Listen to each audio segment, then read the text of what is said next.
नमस्कार, मैं हूं आपके साथ अनुष्का राय और आप देख रहे हैं तक्षित न्यूज।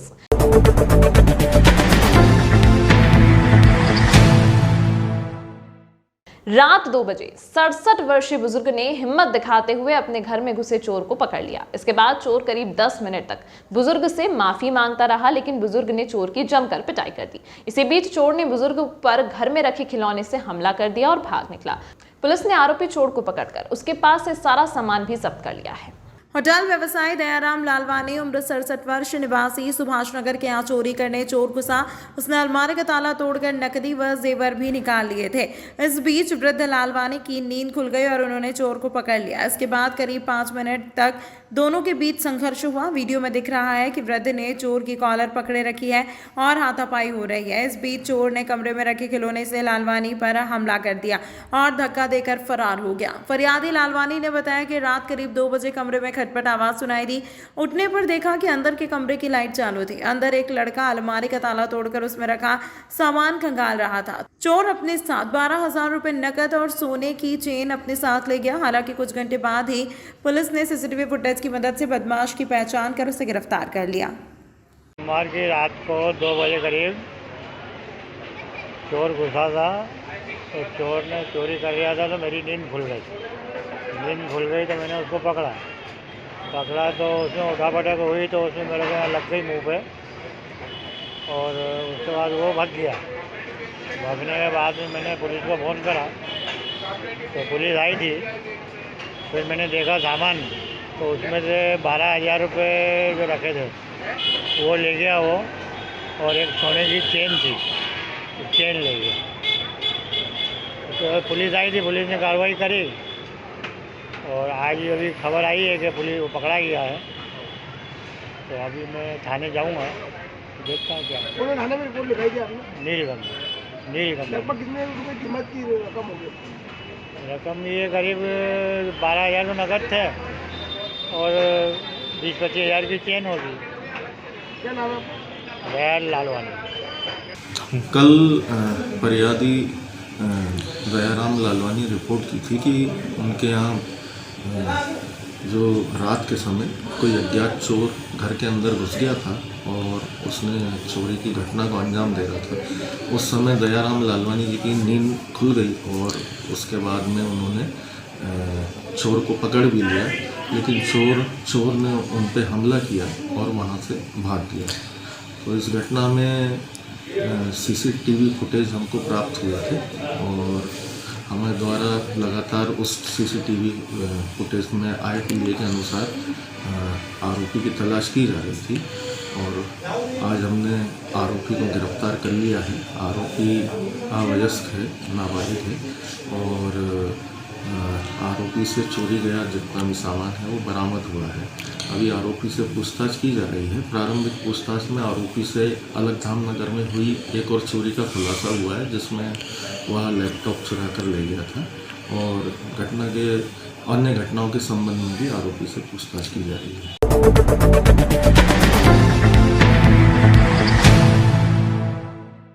सिंहस्थ क्षेत्र की भूमि पर से न्यायालय से स्टे खारिज होने पर निगम द्वारा हटाए गए अवैध कारखाने एवं निर्माण बड़नगर रोड स्थित दांडी आश्रम के पास बड़े गोदाम एवं कारखाने सिंहस्थ क्षेत्र की भूमि पर संचालित किए जा रहे थे।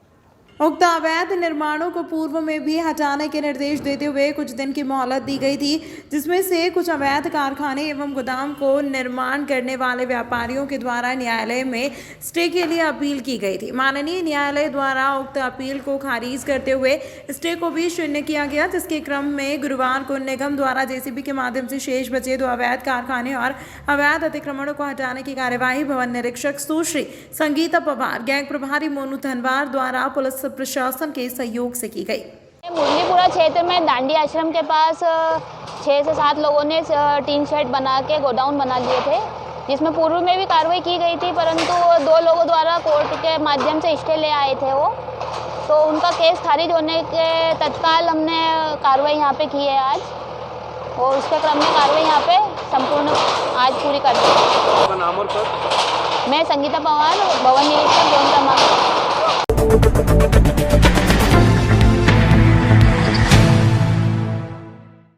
प्रसिद्ध संत नेपाली बाबा ने महाकाल दर्शन कर देश में सुख शांति समृद्धि की कामना की। उज्जैन के विश्व प्रसिद्ध महाकालेश्वर मंदिर में सावन माह के दौरान देश विदेश से वीआईपी और आम श्रद्धालु दर्शन लाभ लेने पहुंच रहे हैं। इसी श्रृंखला में आज देश के प्रसिद्ध संत नेपाली बाबा ने बाबा महाकाल का विशेष पूजन अर्चन किया। इस दौरान वहां कोटेश्वर कुंड स्थित महादेव मंदिर पर पहुंचे, विशेष पूजन अभिषेक किया और देश में सुख शांति समृद्धि की कामना की। इस दौरान नेपाली बाबा ने मीडिया से चर्चा भी की।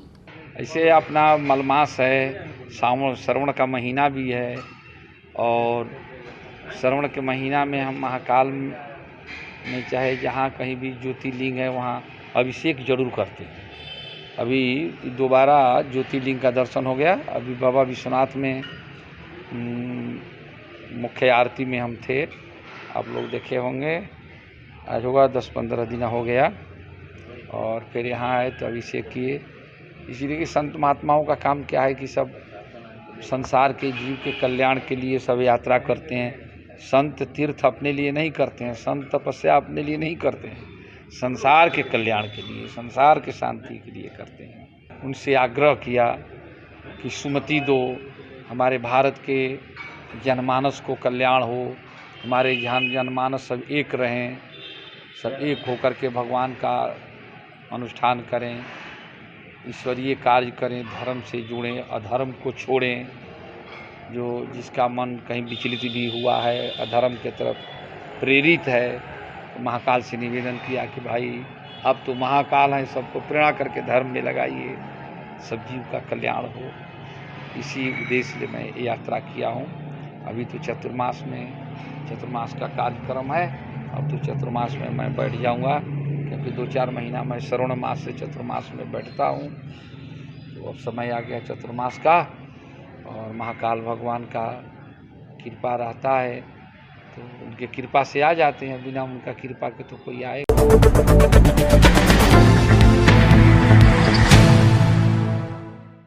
हनी ट्रैप के जाल में फंसाकर 35 लाख रुपए की मांग की गई थी, जो पूरी ना होने पर गैंगरेप की रिपोर्ट दर्ज कराई गई थी। मामले में किसान और सचिव को न्यायालय से राहत मिलने के बाद पुलिस अब इस केस का खात्मा करेगी।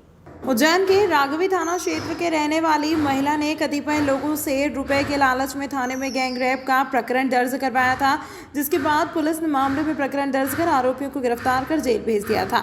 वहीं न्यायालय के आदेश के बाद हुई मामले की जांच में सभी आरोपी को हनी ट्रैप में फंसाने का मामला सामने आया था, जिसके बाद अब पुलिस ने प्रकरण में खात्मा करने की बात कही है। राघवी थाना में जनवरी में एक मामला था जो कि गैंगरेप से संबंधित था। उसके संबंध में उस प्रकरण में जो आरोपी थे उनके द्वारा हाईकोर्ट में एक पिटीशन लगाई गई और ज़मानत के लिए अपील लगाई गई थी, जिसके संबंध में हाईकोर्ट द्वारा डायरेक्शन दिया गया और उसमें वरिष्ठ पुलिस अधिकारी से जांच करवाने हेतु हाईकोर्ट से आदेश किया गया था। उस प्रकरण में माननीय न्यायालय के आदेश से मुझे विवेचना प्राप्त हुई थी और उक्त प्रकरण में हमने हर पहलुओं की जाँच की, टेक्निकल और सारे एविडेंसेस जितने भी थे, जितने सरकमस्टेंसेस थे। उस प्रकरण में अभी तक के आए हुए साक्ष्यों के अनुसार उक्त प्रकरण झूठा पाया जा रहा है और पैसों की डिमांड करके वो प्रकरण दबाव बना करके कायम करवाया गया और वर्तमान में उस प्रकरण में इन्वेस्टिगेशन कर उसमें खारिजी की जा रही है। सर क्या था पूरा मामला है? उक्त आरोपियों से पैसे ऐंठने की नीयत से उक्त महिला द्वारा अपने साथियों के साथ मिल करके उक्त झूठा प्रकरण कायम करवाया गया था। कितने रुपए मांगे थे? उनसे 35 लाख की डिमांड की गई थी, लेकिन इन्होंने पैसा कुछ नहीं दिया। इसमें कितने आरोपी बने अभी? वर्तमान में वो वाला प्रकरण थाना राघवी में इन्वेस्टिगेशन में है और मेरे पास जो प्रकरण है उसमें खारिजी कता की जा रही है।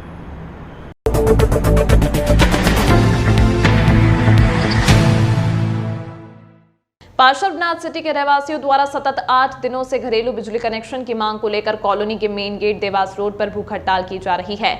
इसी क्रम में मनोहर शर्मा, तेज प्रकाश शर्मा, अशोक झालानी, रविंद्र चिपड़े, वैभव बंसल क्रमिक भूख हड़ताल पर बैठे। विद्युत वितरण कंपनी उज्जैन के अधिकारी नियामक आयोग के सन 2022 में बने अधिनियम से ऊपर अपने नियम बताकर शासन के आदेश की अवहेलना कर रहे हैं।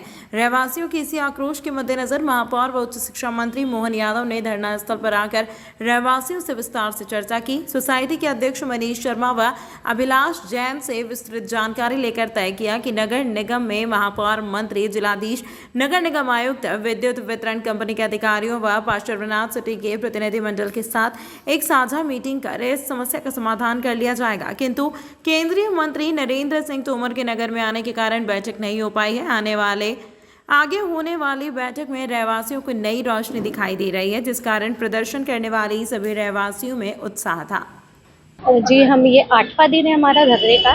उज्जैन शहर की सबसे पॉश कॉलोनी है पार्श्वनाथ सिटी, जहाँ बिजली की इतनी समस्या है कि हम लोग 12 साल से सफ़र कर रहे हैं और आज 8वां दिन होने के बावजूद भी हमारी कोई सुनवाई नहीं हो रही है। तो हम सरकार से, अपने माननीय मुख्यमंत्री जी से, हमारे मतलब नेताओं से ये अनुरोध करेंगे कि कृपया करके हमारी पार्श्वनाथ कॉलोनी पर भी अपना ध्यान दें और जल्दी से जल्दी हमें बिजली प्रदान करें।